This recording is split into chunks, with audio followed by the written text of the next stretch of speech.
slunce lítá. Nic proti tomu, ale tohle vážně ne. Ten sníh se zimou mě tu opět vítá. Kdo tohle může milovat? No já asi ne.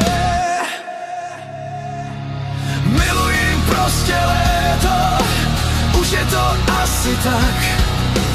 Od ledna až do prosince, to by bylo fakt.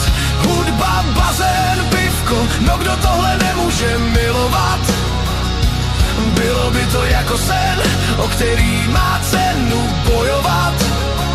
Takže milá zimo škaredá, chyť se i s podzimem a pokračujte dál. Líto mi to vážně není, nejste zas tak oblíbený pár. Nikdo tě tu vážně nechce, tak si zůstaň na severu. Když by byla nějaká změna, pošleme ti třeba mráze dědu. Ten, kdo si to objednává, ať si jede na hory. Užijte si to tam sami a nezapomeňte bačkory. To jsou vždycky otázky, nepojedeme na lyže. Co na tom nechápete, že já radši prostě pláže. Kdyby ta zima nebyla, vůbec bych se nezlobil. Kdyby bylo místo s věčným létem, už bych tam dávno byl.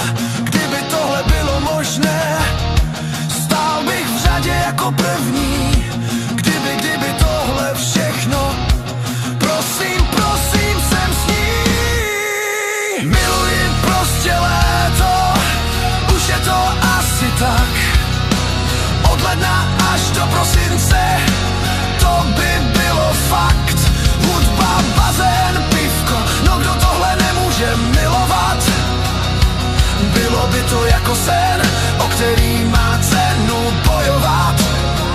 Takže milá zimo škaredá, chyť se i s podzimem a pokračujte dál. Líto mi to vážně není, nejste zas tak oblíbený pár. Nikdo tě tu vážně nechce, tak si zůstaň na severu. Když by byla nějaká změna, pošleme ti třeba mráze dědu.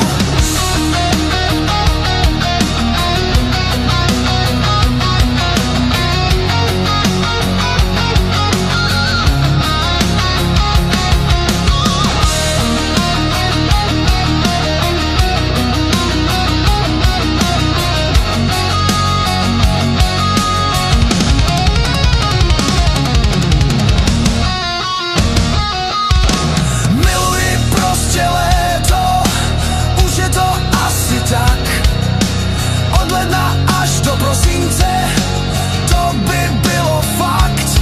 Hudba, bazén, pivko, no kdo tohle nemůže milovat?